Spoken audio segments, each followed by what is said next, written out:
off.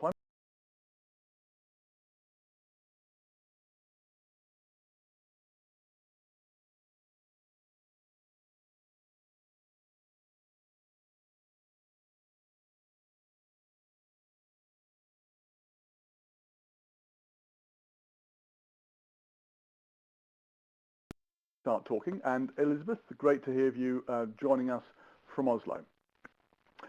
I'm going to start off talking, and then I'll get Nigel to introduce himself. We're talking today about performance consulting, learning leadership, and escaping the training ghetto. Now, the training ghetto is a concept I came up with, well, actually a couple of years ago, and I talked a lot about it last year, and it seemed to sort of resonate with people in various parts of the world.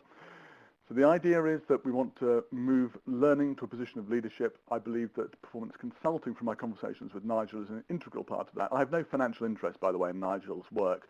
I just think that what he's got is something useful for us all to share to develop ourselves as learning and development professionals. So the combination of Nigel and I will be talking today. You know me, I'm the Learning and Skills Group Chairman. I also chair the Learning Technologies Conference. I also chair the Learning and Performance Institute. And I have been in this world of learning and development all my life. Now I'm going to hand you over to Nigel. Nigel, can you explain who you are, where you come from? Yes, hi everybody from a slightly rainy Sheffield. Nice to meet the Learning and Skills Group. And hi Colin and Cole and Charles. I recognise a few names. My background, I'm an ex-training manager. Studied psychology and found performance consulting, which I now lead on for the Learning Performance Institute. Work as an independent consultant, and the book you might have heard of is How to Be a True Business Partner by Performance Consulting. So that's me. We had, Don and I had a very animated chat in this cafe, and that's what we're hoping to sort of reproduce, that feeling of being in a cafe and having a chat about shared ideas. In the cafe, having a chat. Imagine that the slides are napkins which we're drawing on. In fact, I could have brought along the napkin I drew on, but it would have been utterly illegible. I think it was better to use slides. As is traditional with these sessions, I'd like to begin with a question to everyone here. This is all about making sure that we're doing the stuff that the business needs. So the question is very straightforward. How do you, in what you do, ensure that your learning activities are fully engaged with the business? Michelle, thank you for your nice little puff for the Training Ghetto videos. Thank you. How do you, well, I'll recycle that link later on, but at the moment, let's answer this question. How do you ensure that what you're doing in learning is engaged with the business? What do you do to make sure that you're tackling the business problems? It's always a difficult bit, this, Nigel, doing these webinars, because at this point, there's a gap where we wait for people to talk, and then suddenly the tsunami of stuff comes in. Darian says we get input from the proposed audience in the design phase, so we engage with people who might be actually learning from the materials, and we include them in that. Great. Suzanne, you say you align fully with business strategy. Could you share with us how you do that? Start with the business, says Teresa. That's interesting. Lisa, Nigel, you'll like this. Lisa says, ask the business what they need. That's an interesting point, isn't it? Yeah, I think you've just summarised what performance consulting is. Yeah, perhaps we should ask Lisa to do the rest of the webinar for us. Because that's the answer. Know what the actual outcomes need to be. That's pretty crucial, Dave, isn't it? And I think actually that business of getting to the actual outcomes, not what people think they might be, but the actual outcomes, that word is really important. And do they always know what they need, says Rob. That's a really good question. If we go to people saying, what training do you need? Perhaps not. But maybe if we go to them talking about the business issues, they do know it. Elizabeth says, and I love this, we try to translate the business strategy into an L&D strategy. Joe's talking about future needs. I like that. Nigel, you can see here, we've got a very high quality audience here thinking about this stuff in great detail. Do you have any response to any of these thoughts?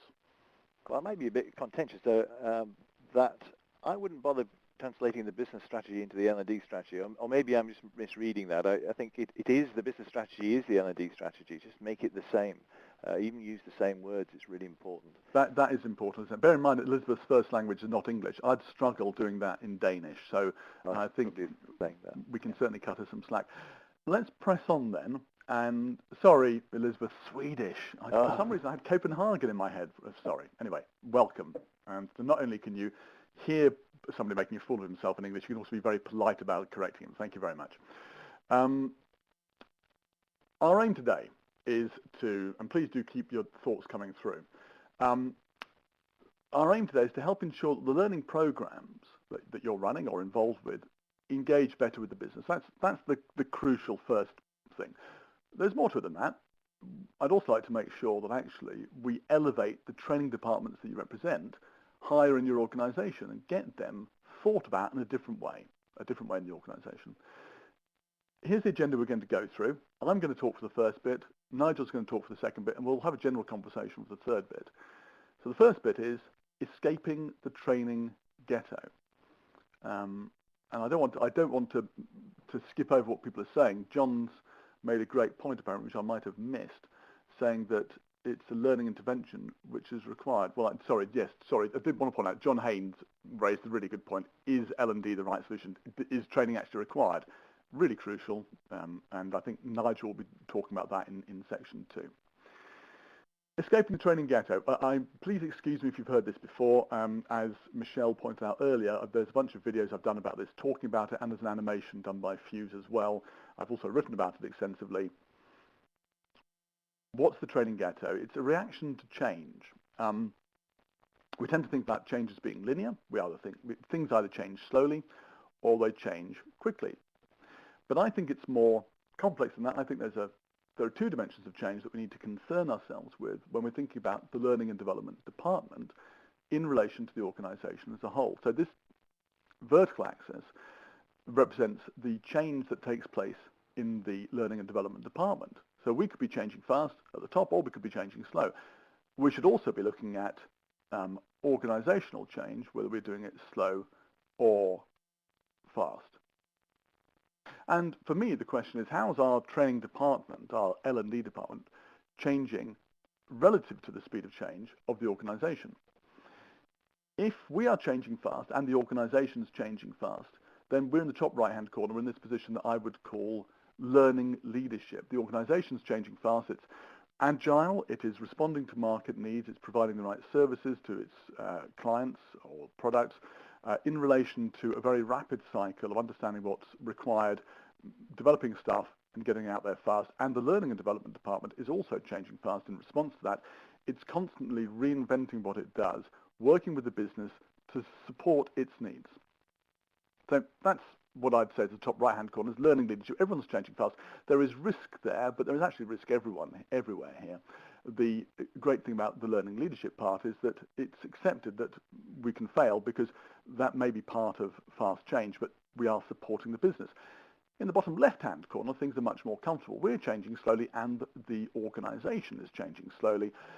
And this is what things used to be like about 20 years ago when I was running training. You would produce your annual course list. People would subscribe to the courses. They'd turn up, and you would change your courses every year or so, depending on what was needed. But it was almost entirely face-to-face.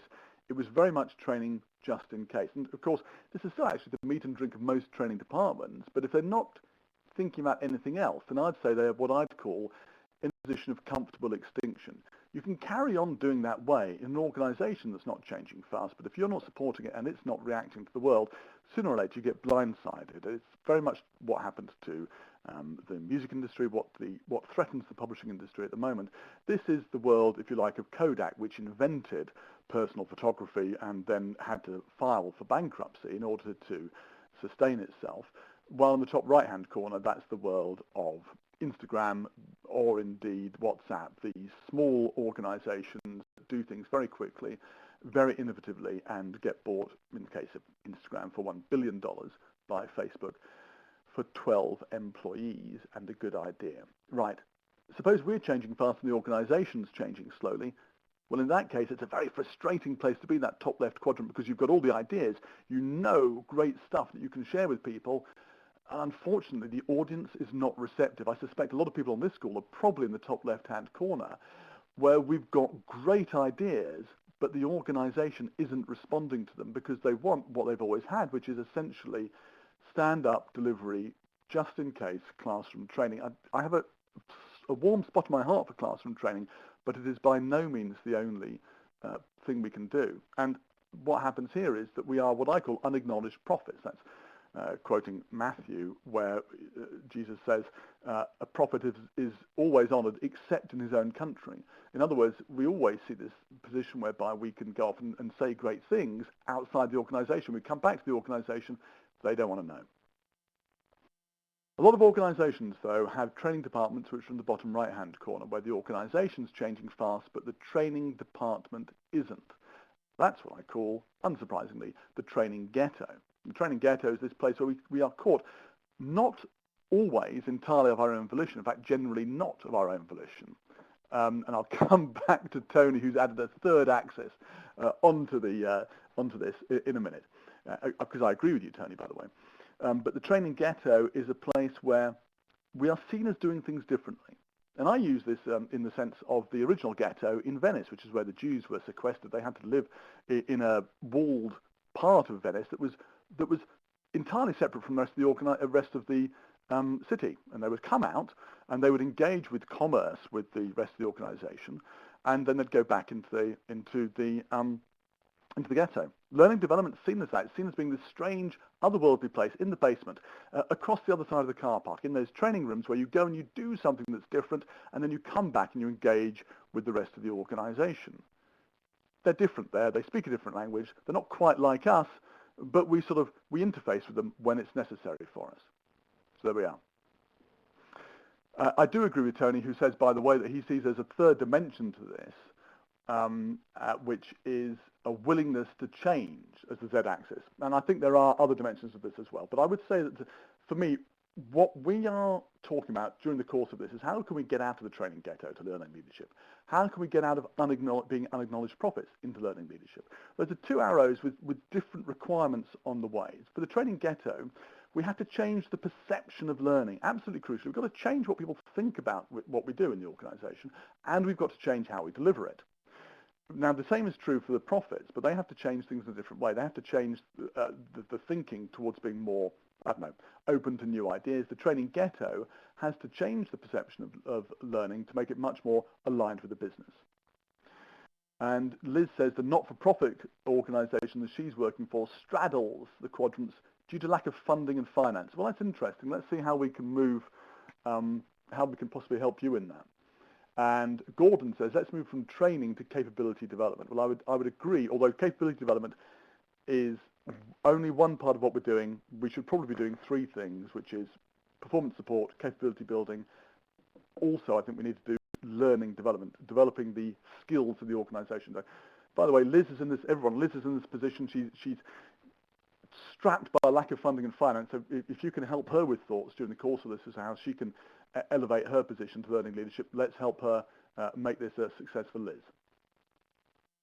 So I think these two, moving along on these two arrows requires two different things.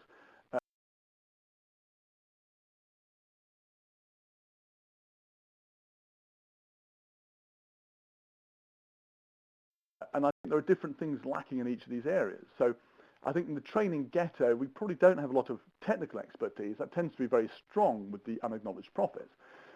They're also very good on innovative learning, whereas training ghetto people tend to be very good at mass communications, getting the message out to people about learning taking place. The unacknowledged prophets aren't normally that good with that. But the one area where both these groups fall down is business engagement. That's really knowing what the business needs and being able, crucially, to have the conversation with the business. The conversation with the business that talks about the business. And then right at the beginning there, Nigel was talking about let's not try and translate business strategy into learning strategy. Let's just have a business strategy that has learning integrated into it. So for me, business engagement is not simply a matter of being able to understand a conversation about the KPIs. It's absolutely fundamental to business. And it's where performance consulting comes in. So before we go into that, before Nigel talks about that, I'd like to ask you, what does that term performance consulting means to you? And Con, sorry, you raised that point about traditional L&D doesn't have the skills. That's true, and I'll come back to that in a second. I want to get on to the performance consulting bit as quickly as possible. But what's your performance consulting? It's in the title of this session. What does that mean to you here today? Obviously, I can't ask Nigel. He lives and breathes it. But to everybody else here, what does it mean?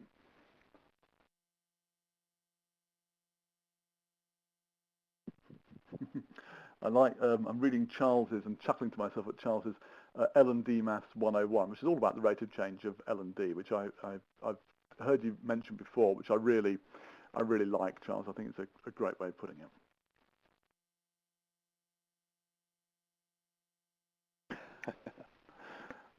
Goodness me, since I posted that thing on Twitter about what does the word learning management system mean to you, I've had a whole bunch of responses to it. People are very keen to share on that one. But the key thing here is, what does performance consulting mean to you? Nigel, any responses to these thoughts we've got coming through? Like Dave, someone external paid a lot of money. Yes. Is that true? You paid a lot of money, Nigel. I am, to help people, big organisations, to face up to big problems. They often need an external, what I would call a mirror, to reflect up to them where they are. But you can do it internally. That's what I spend all my time doing, training internal consultants to ask the questions of what the original problem is. So it doesn't have to cost a lot of money, and it tends to save a lot of money because you stop solutioneering for expensive solutions that won't work. Solutioneering is a word picked up by Charles Jennings there, and great other things coming through. I like Lisa's one, asking the right questions to contrast current and desired future state. Peter, leading and advising organisations to improve performance, putting on all the levers to make sure it happens. When learning interventions move the needle on business performance, says Tanaz. Okay, plenty of stuff going on here. Sorry, I just want to respond to Stephen, who says L&D is not an amorphous mass with a single rate of change. You're quite right, it isn't. When I was talking about the training matrix, the ghetto, I'm talking about the L&D department, and I believe that's probably what Charles was talking about as well, but feel free to continue the discussion. Performance consulting, that's what it means to the people here today. Nigel, can you take us through, in the second part of our session today, what do you think the role of performance consulting is in getting us out of the ghetto, and can you describe what it is? Yeah, thanks very much, Don. We chatted in the cafe, and I was saying one of the big pressures, I think, for people to stay in this comfortable extinction area or the training ghetto is there's a lot of payoffs for our clients to work the way that training used to work. And they still like to get those payoffs, and they are things like, I don't need to face up to my own problems if I can get somebody else to to commission a solution for me.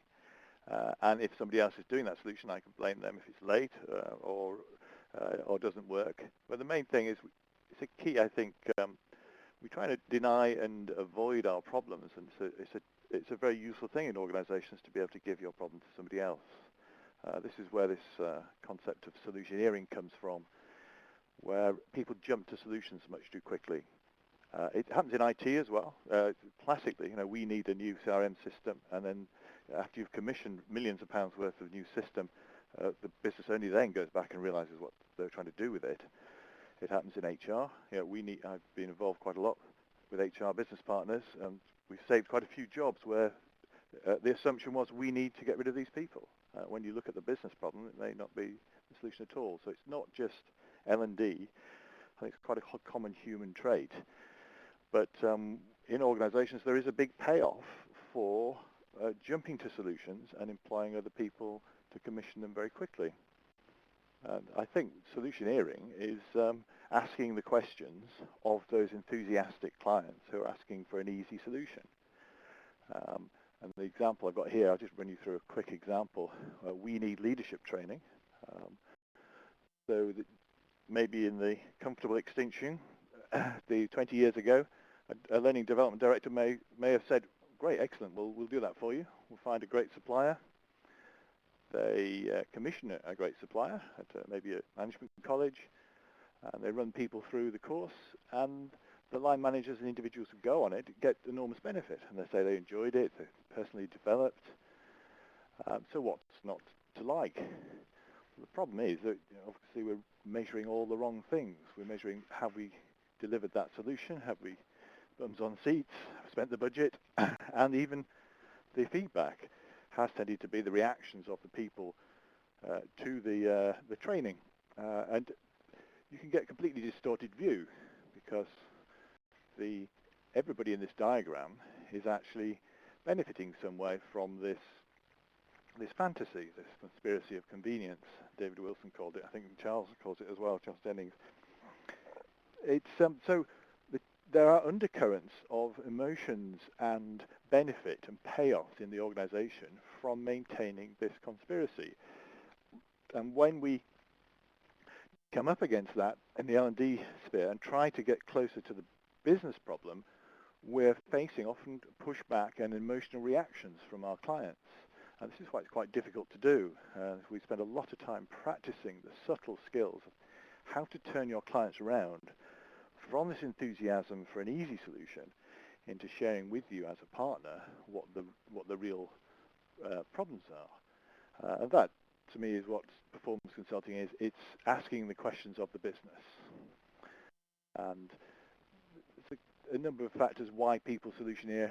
I think our clients are often a bit behind us. I can't remember what it said. You know, we may have moved, we may be unacknowledged prophets, but our clients have benefits of staying in the old way.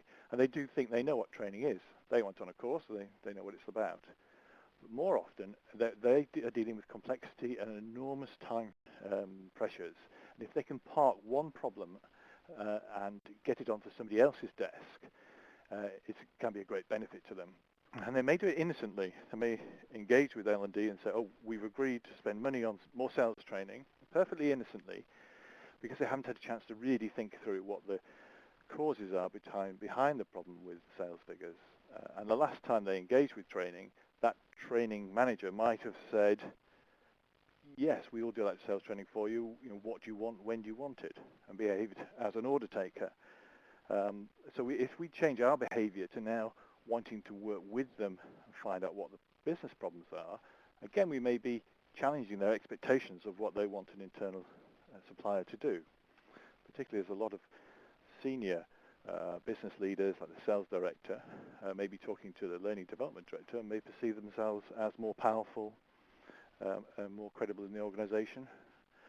Why shouldn't they just ask for what they want? Now, the other side, I think also we're part of the problem. The training people I work with tend to end up being very good consultants. I find training people can be excellent consultants, but it's also, you know, your strength is also your weakness because of our enthusiasm to work with and help people and help them improve their performance. That can also be a weakness in that we are seen as helpful people. And if we're in training because we like, there was a category of, was it the failed actor syndrome in training, people who like to present, people who like to help others. It may be an opposite mindset to this business challenge, and thinking about business figures and business metrics may be a little bit anti-culture.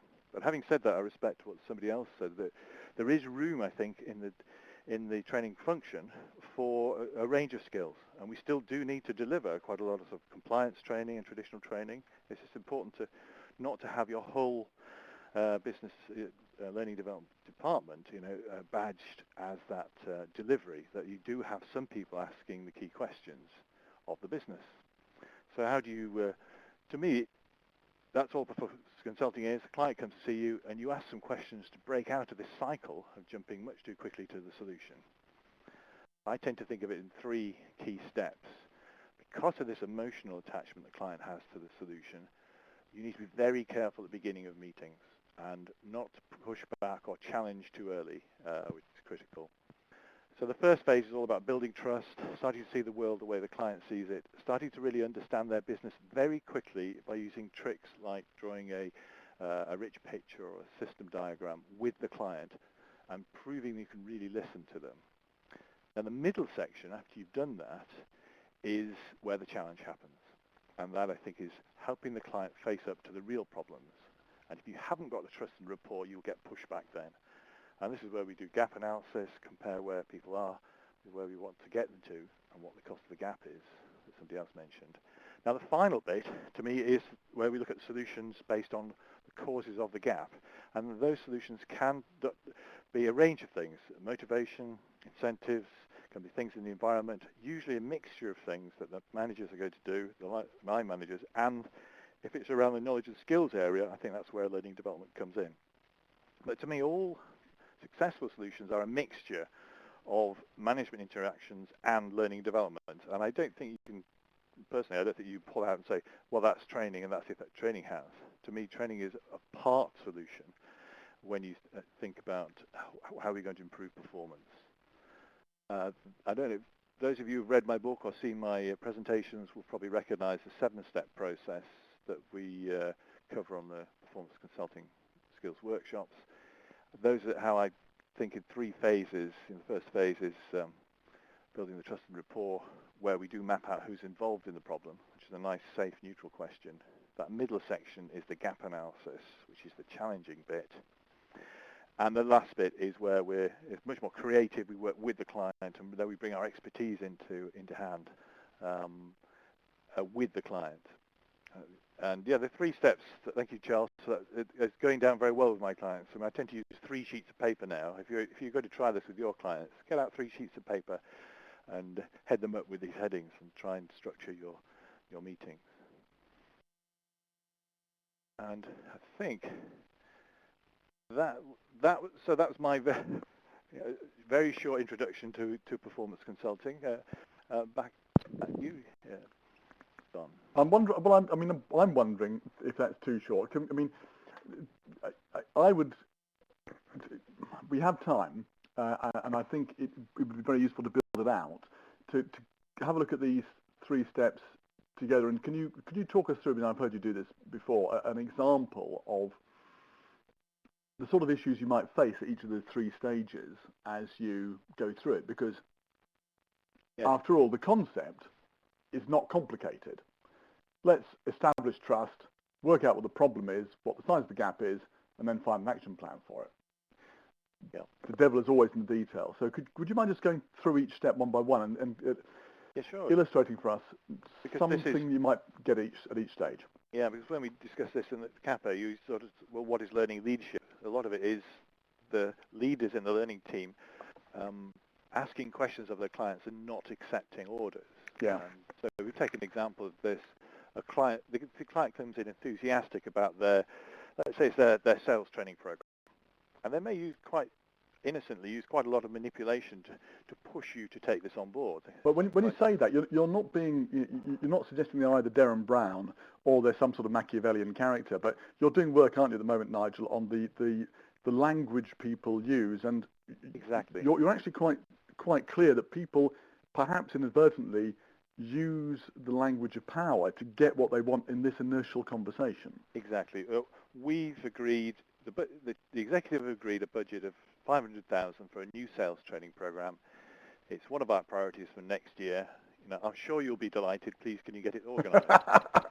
How can you say no to that? So they've decided on the solution. They've decided probably on the method. They've decided on the budget, and they've decided you're the supplier.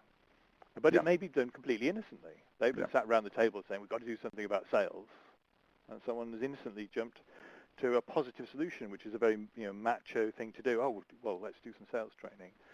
Now, your problem is how to turn that energy around and not just accept the order, but to use the energy from that client. So if we're dealing with that sales director, first thing I would say is don't challenge, repeat back what they say. Okay, sales training for everybody by June, 500K budget. Sounds good. How long have you got to talk about it now?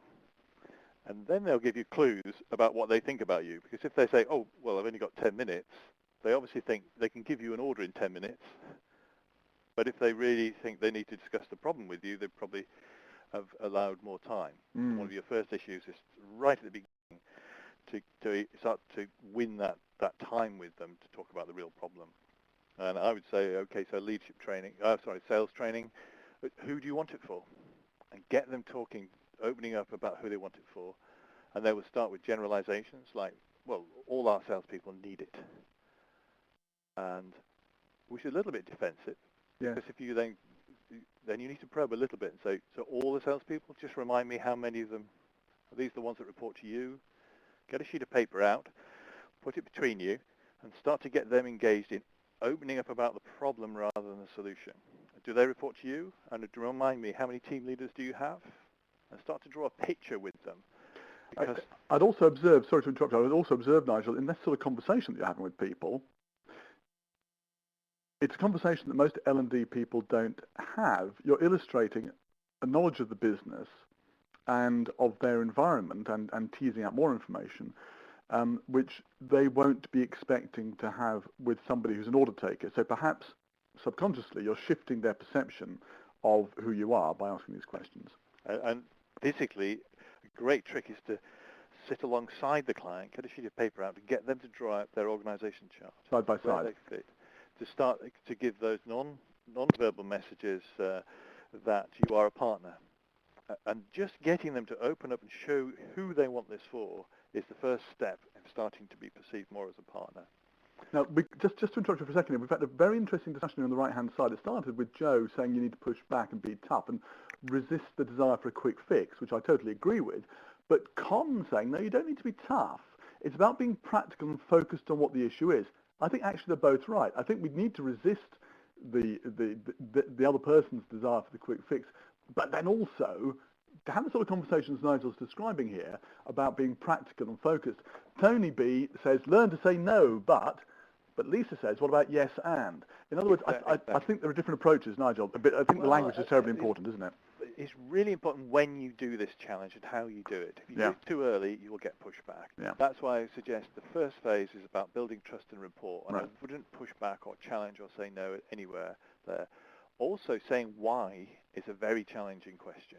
And these first few minutes are so important that you start to engage with the client so they start to trust you. You also prove how well you can listen. When they say, I've got 17 people in Accrington, you repeat, 17 people in Accrington, and who are they? Oh, they're the sales professionals. Oh, the sales professionals. And they hear, so you prove to them that you hear everything they say and you're really interested. When you've got enough trust and rapport, you can start to challenge, and the challenge has to be done in a gentle but assertive way, and with apparent questions that that seem fairly neutral. Like, so these guys, what are they doing now? Yes. And when the client says, well, it's not hitting their targets, and they're a little bit defensive, you need to relax a little bit and say, so what are their targets? Quite gentle. How you challenge is very important. If you are, if you use questions like no, or why are they doing this, or too assertive, the client will back off. Ideally, if we're in the middle section now, Don, if you want to move that slide down, we get them bouncing around between. So what are these guys doing? What do we want them to do? How will we know they're doing that? What are we seeing? And this is where the client is really opening up to you, and you're probably helping them see what the real problem is by this contrast between where their people are now compared with where it is.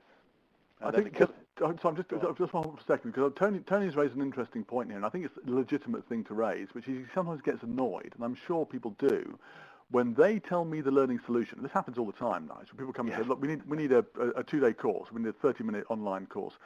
They tell me the learning solution when they have no learning knowledge or skills. I don't tell my mechanic how to fix my car. But I think, Tony, unfortunately, we just have to keep that under control and use some of these verbal tricks, which this sort of reflective listening, Nigel, am I correct in saying that's basically it's a psychological technique that my mum used to use when she was dealing with tricky teenagers as an educational psychologist. So this reflective listening of just responding back to people with what they've said opens them up, and then I think gives us the opportunity to drill down. Anyway, sorry, carry on. Facing up to real problems. Yeah, well, building on that point, the other person you've got to be careful of in this meeting is your own inner voice, which is saying things like, getting angry with the client and saying things like, this isn't right, or I wonder what, or I wonder if I can find a solution to this. And calming your inner voice is one of the great skills of being able to engage with your client, especially if they may be playing some games with you. But if you can do it and build enough trust and rapport, and they start to open up about, so my sales guys are just not hitting the target at the moment. And then you say, so what are the targets? Well, £100,000 per man. So where are they now? Well, 83. So where you could still help them think through the real problem. And when the killer questions are often, what is the cost if we do nothing about this? Yeah. And it helps them quantify and size the problem. Another great question is, have you got any of your people already achieving the desired state? Yeah. And then help them visualize that. Yes, they are. David in Sweden does. What does David's team do? They do this. And so this isn't an analysis, and then you go away and think of the answers. Working with the client now may help them think through what their problems are, what the answers might be. And they're providing a vision, or they're getting a vision in their mind of what good looks like. Exactly. And sometimes they'll be frustrated, why can't everybody be like Sven? And sometimes they'll suddenly think, oh, of course, Sven does this, that, and the other. We should get them to be like it. I just want to pull up a point that Virginie made, which is, and I'll ask you a question on the back of it, Nigel. The business needs to be transparent with us about the reason why they identify this training. So people, they come to us saying that we need training. Virginie is saying, well, they need to be transparent, which I would agree with. But my question to you, Nigel, is do they always know why they think they need training? And are they always right? They often don't know why they need training, and they've just done a superficial jump to the instant solution. Yeah. You may need to help them with this, identifying what good looks like compared with what people are doing now. If they can't identify what good looks like or find any high performers, that might be the next action to work with them to go outside the organization, find out people who do this already, to go and talk to the people who do it, Dave and wherever he was, Accrington. And this often is a next step, is to go and work with the client to create these pictures. And they often have moved very quickly to a solution and haven't had a chance to sit down and think it through. Sometimes this opportunity with you for 20 minutes or 30 minutes might be the first time they've really thought it through, and they're very grateful for someone to take the time with some skills to help them look at their own problems. As you say, then the key thing, or one of the key questions here, is just bouncing back between 3 and 4, and the killer question is very often, what happens if you do nothing? Now, is the answer to then of course, if you're having that conversation with me, I'm going to jump to some solutions. So, should we move on to solutions? Yeah, sure. With the to flesh that out a little bit, you'll see on step 6 under causes, and I know, Don, you often put this in a grid. Yes. Knowledge, skill, motivation, environment. A very simple way of saying, let's analyze the causes for any problem. Say they've got the sales problem, which they thought they needed a sales course for. Once you've identified that the salespeople are not hitting their targets, do they know how to hit their targets? Do they have the knowledge of the product? Have they got up-to-date sales brochures and literature? Therefore, solutions are, can we provide up-to-date solutions? Can we provide better information on the websites? Can we tell them what their targets are and give them more feedback? And then the skills area, often that needs practice and coaching. Well, have they practiced their elevator scripts recently for the new products? Could they all practice with their team managers? Could we brief the team managers how to get them to practice and coach them? The motivational side, usually the biggest factor on any performance gap is the lack of incentives or incorrect incentives, reward for the undesired performance, as the jargon goes. If you remove those rewards for doing the wrong thing, and often you can release a team to achieve what you actually want them to do. But and motivation, we all get out of bed in the morning sometimes, and motivation is zero. Your skills don't drop to zero in the morning, but your motivation can do. It's the crucial factor here. How often are people, in your experience, trying to find a performance consulting solution to something that's actually nothing to do, trying to find a training solution to something that's nothing to do with training or skills? And this is where it comes out. In the environment, it might be things like the laptops are not quick enough. And then you generate a range of solutions, and there's always going to be a mixture the line manager is going to do, often around the incentives and things like the laptops, and things you're going to do, which might be visiting the high performers in Accrington, capturing what they do in clips of video, training the team leaders how to do this coaching. But it's a joint approach. And to me, if you ever get a solution that's just training, it's probably not going to work, because you're probably just tackling knowledge and skill. You're not wrapping it around with the motivation and the environmental support. So this is quite an important section, this building powerful solutions. I call it building because I think you work with the client. And you produce your action plan. Yeah. And the thing that always fascinates me is this bit we very seldom do in training or learning and development, which is that last bit, was the contract met? And that means a couple of things. It means, what's the contract for this meeting? Yes.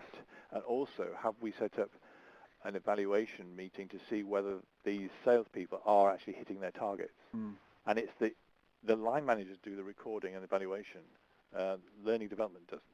You go back and say, well, when are your sales targets out? When will we, if we put all these interventions working with you, when can we sensibly expect to see some change? They might say the end of the year. So, okay, when are your sales targets out at the end of the year? When will we know if this change has happened? Let's arrange to meet at the end of the year and review your targets. And I know that Charles, who's on the call, had a great session where he totally aligned when he was at Thomson Reuters his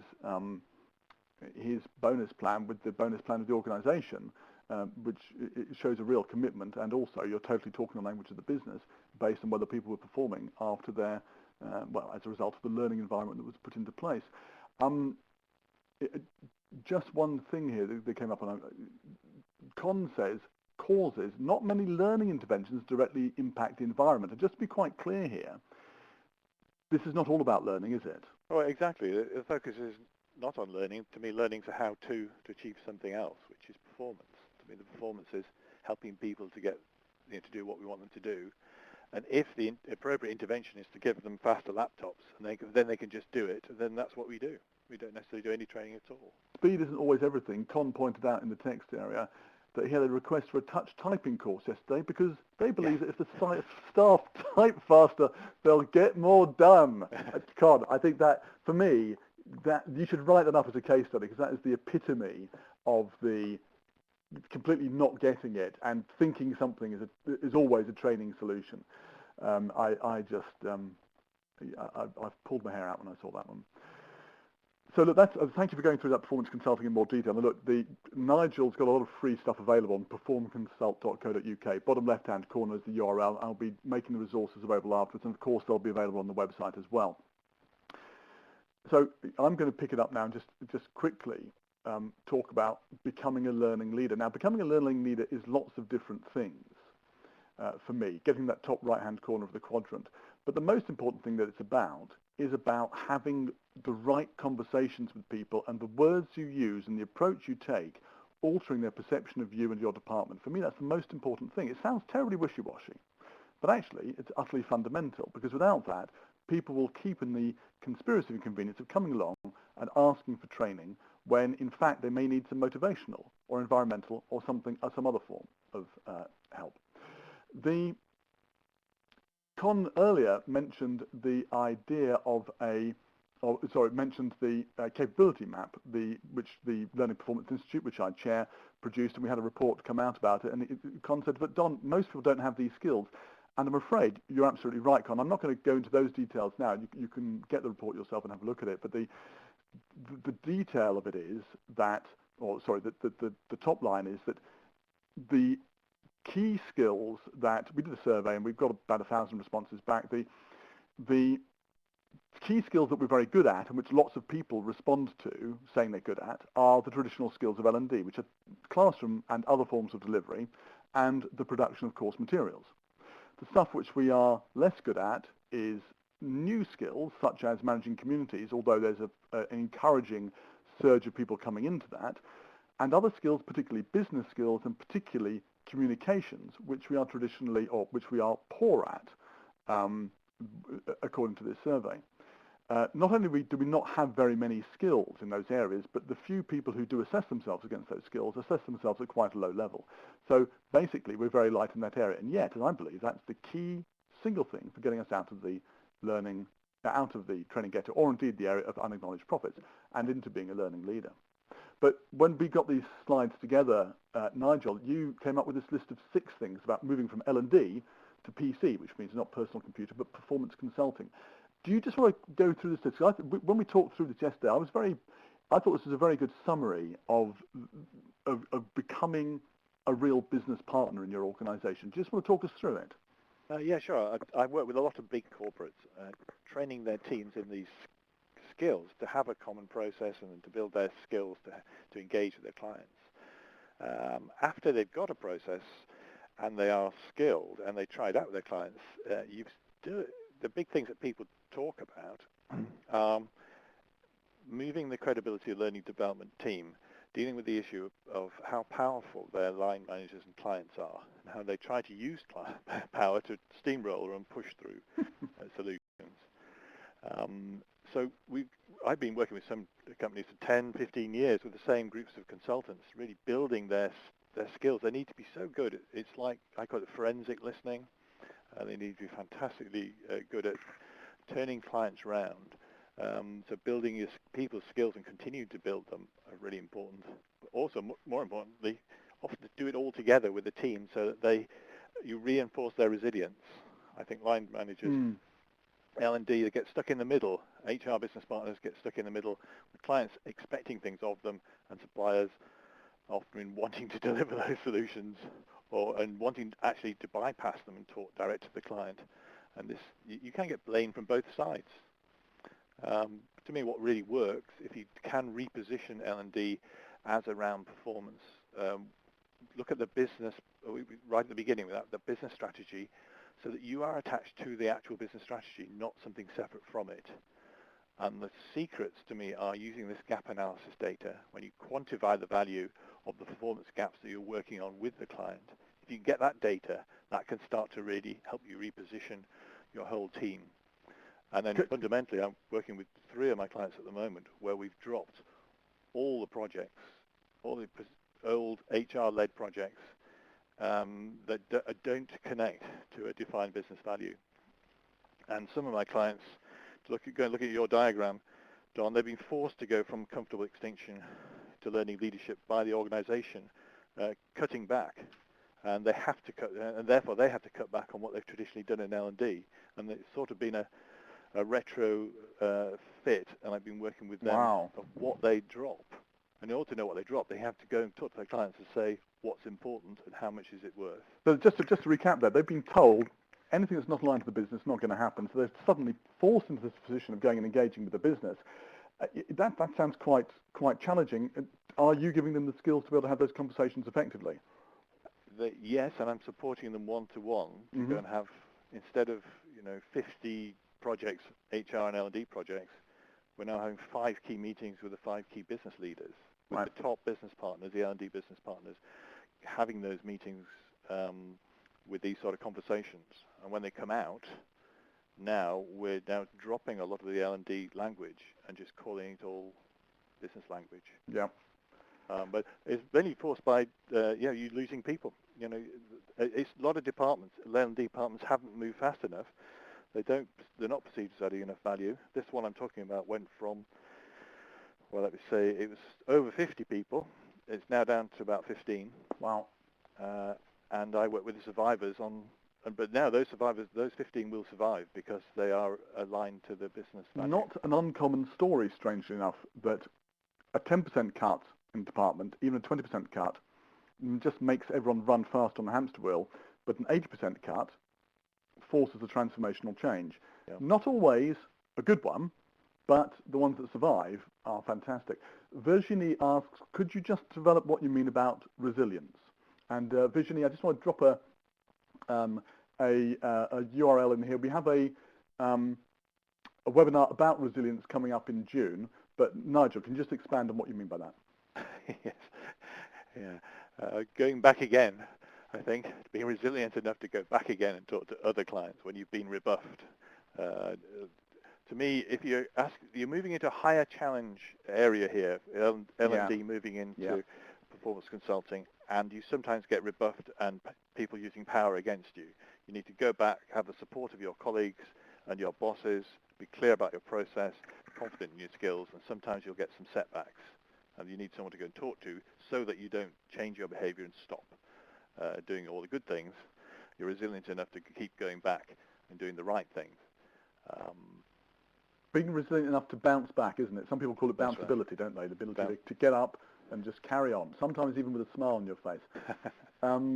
Con raised the point, he says it's a subtle but important point. When you're talking about training or L&D with the business, use the language of the business and not the L&D language, and you'll be amazed at the difference it makes. And I think you've made that